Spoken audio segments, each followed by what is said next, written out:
Right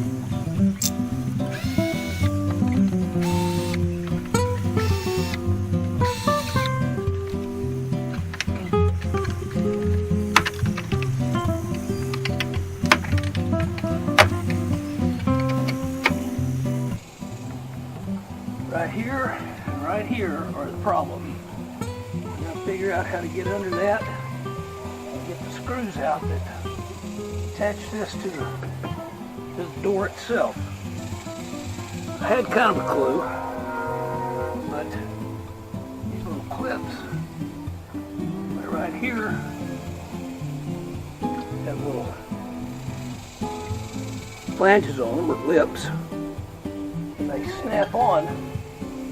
But as they get old, they get a little brittle and a little harder, and they're not as easy to get off. So it took a little bit of work, but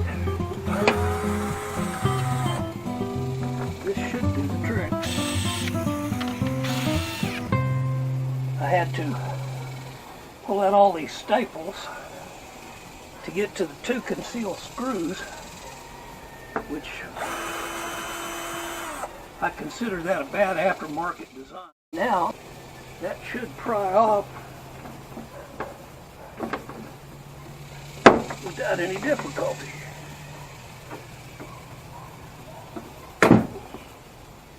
And I didn't break any of the pins either.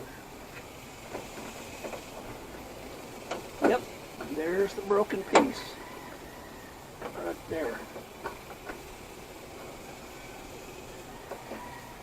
I can feel it, but I can't show it to you.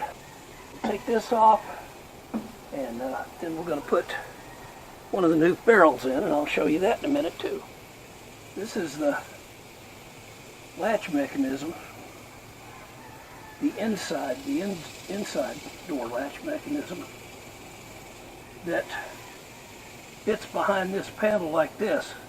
There was a hidden screw, a Phillips head, that goes right here. So the cable that releases when you pull the handle comes up into a ferrule. The original OEMs were made out of plastic, and they just give out. So these are aluminum, and once the cable end goes through it with the locking in there, this will slide in here, be pressed in, and then it'll last forever.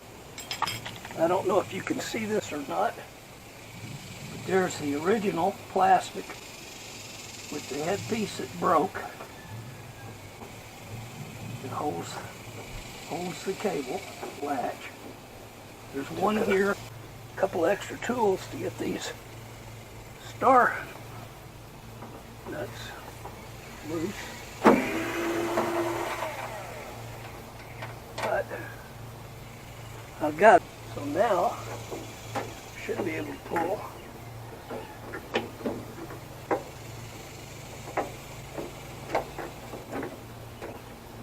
It's always something.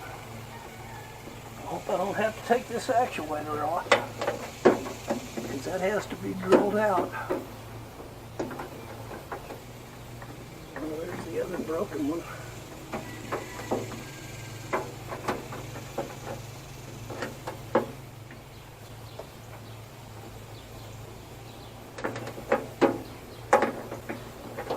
It's going to be some more work, and it's always something different, and I'm losing daylight anyway.